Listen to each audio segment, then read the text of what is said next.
Alors je vais parler à mon tour en français, ce qui permettra aux anglophones d'avoir une traduction et ça marche pas dans l'autre sens. Alors moi, ça sera un petit peu moins technique. J'ai beaucoup appris des gens qui m'entourent et je pense que le premier conseil que je peux donner en particulier aux plus jeunes, c'est un peu plus vrai pour le genou, mais ça compte aussi pour la hanche, c'est de pas réaliser une prothèse de hanche à chaque fois qu'on a quelqu'un qui a mal à la hanche et pour qui les médicaments ne marchent pas.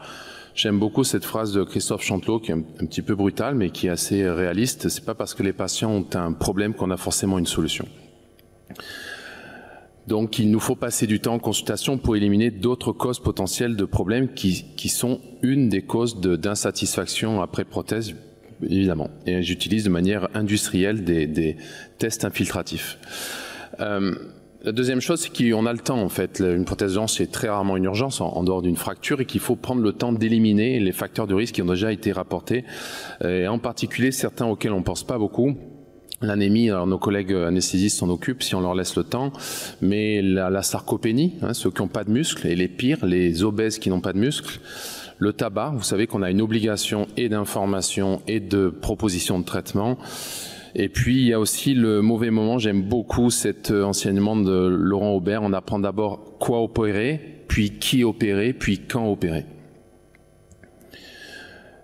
Troisième chose, c'est qu'il faut être honnête et prendre le temps d'informer parce que de nombreux papiers ont prouvé que la satisfaction des patients était hautement prédictible et qu'elle était au final pas tellement reliée au score que nous on donne.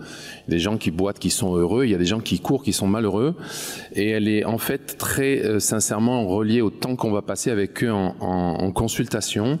Il faut juste qu'ils aient des attentes réalistes et si vous avez 100% de vos patients qui quittent votre consultation en pensant que la norme, c'est d'obtenir une hanche oubliée, vous allez fabriquer mathématiquement 30% d'insatisfaits, peut-être 20 ou 10. La deuxième chose, c'est que c'est pas parce qu'une activité est autorisée qu'on est forcément capable de la faire. Je suis moi personnellement autorisé à tenter de battre Usain Bolt aux 100 mètres. Et il faut pour ça du temps.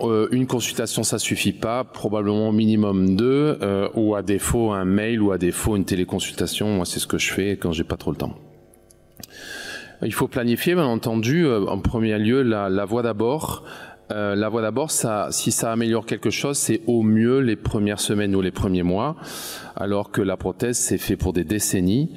Donc, si j'ai un conseil à donner aux plus jeunes, la voie d'abord, c'est le moyen et les implants, le positionnement des implants, c'est l'objectif. Il ne faut pas inverser. Il ne faut pas prendre des implants plus petits pour les mettre dans des voies d'abord.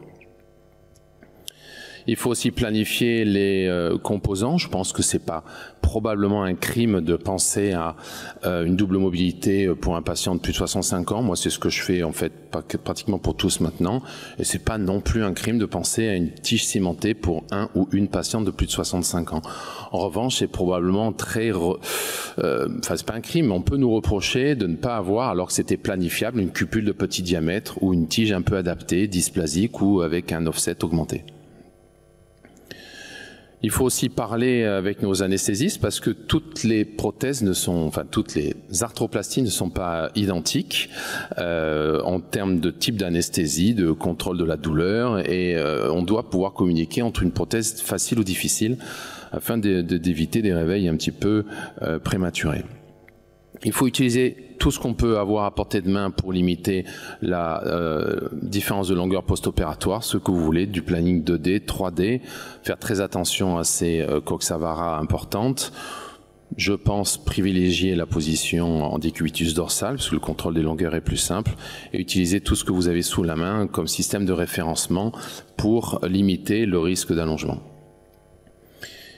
Il faut identifier, septième recommandation à mon sens, les fémurs ostéoporotiques, principalement des femmes de plus de 70 ans. Pas hésiter à mon sens à utiliser des implants cimentés pour éviter les fausses B2. Et puis c'est assez souvent les mêmes personnes qui sont à faible demande fonctionnelle et assez souvent en surpoids. Et j'ai aucune arrière-pensée à faire une voie d'abord postéro-latérale pour limiter le risque de fracture en y associant une double mobilité. J'avais beaucoup aimé aussi cet enseignement de Wayne Paprosky. Je le voyais marquer ça sur les radios quand j'y étais, et c'était pour adapter le protocole de post-op. Le patient 1, c'est le patient, disons, standard. Le 2, c'était le patient de moins de 50 ans qui veut aller beaucoup plus vite pour prouver aux autres qu'il peut y arriver. Donc ceux-là, on sait, ils se font mal, trop vite et trop tôt, donc faut les ralentir. Et puis ensuite, on avait le type 3, c'est stigmatique un peu, mais la patiente de plus de 65 ans qui est un petit peu dans la recherche des bénéfices secondaires, et celle-là, il faut un peu la pousser. Donc il ne faut pas faire le même protocole pour tout le monde. 9e et avant-dernier, il ne faut pas hésiter à référer les hanches difficiles. Si on n'en fait pas souvent, il n'y en a pas énormément, mais très probablement les dysplasies et les post-traumatiques. Et dernier renseignement, je pense qu'il faut être courageux si finalement une complication arrive, parce qu'il en arrive forcément, c'est statistique, c'est mathématique. Et je rejoins Elefthérios sur la nécessité absolue de s'asseoir au bord du lit, de passer du temps avec le patient et de le réviser rapidement. En cas de risque infectieux, si la prothèse a migré, elle se collera pas. S'il y a une différence de longueur, principalement si ce sont des implants cimentés, et si il y a eu un épisode de luxation et qu'au fond de nous-mêmes, on sait que les implants sont mal positionnés, le patient peut accepter une erreur, mais il n'acceptera pas un mensonge. Voilà, je vous remercie.